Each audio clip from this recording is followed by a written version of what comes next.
Thank you very much. Director Fu, you mentioned just a little bit ago that your office was working with grid operators and utilities on AI applications for the grid. Is your office using and/or soliciting power generators on AI applications that could cycle fossil fuel power plants more efficiently and in turn extend the power plant's life? Certainly, this is a really important issue.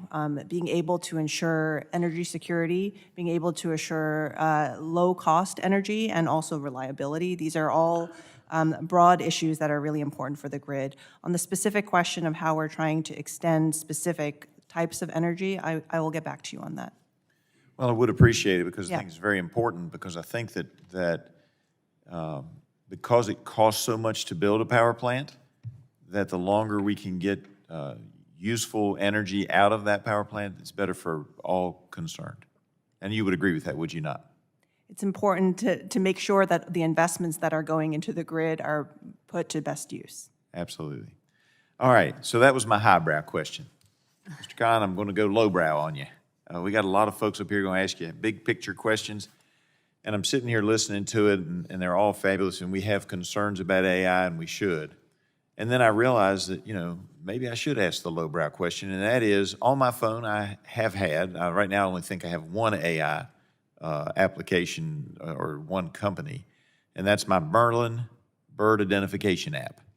And both sound and photo ID on that, and previously I had the Mitch Waite Group Photo Sleuth, which used AI to identify photos of birds on my phone to help me figure out what a species is. Here's the question. How do I, as a consumer, know that they aren't collecting other data? I know they're collecting the bird sounds. They're collecting all sounds. It records everything that's going on when I turn it on around me to identify the bird and my location. But how do I know they're not collecting other pieces of information while they're collecting that? And what can we do? I'm assuming we don't at this point. Now, I trust Cornell. I'm not beating on Cornell's Merlin app. It's fabulous. I recommend it to anybody that is interested at all. But that being said, what standards are we going to set up to make sure that when we're not talking about the power plant, we're not talking about the medical health records, we're talking about something people carry around with them and use daily that they're carrying around on their phone? What kind of standards can we set, and are we even looking at that yet? And I know it's a big task, so I'm not saying it should already be done, but I am saying, have you all even thought about it yet, and are you looking in that direction? Congressman, yeah, it's an incredibly important issue. I mean, I just want to highlight again, of course, companies should be judicious about which data is being used to train their model to ensure that it doesn't kind of create harmful capabilities of the model. One, of course, that we discussed is bias, but there are a number of other ways in which harmful training data is basically reflected in the outputs of the model.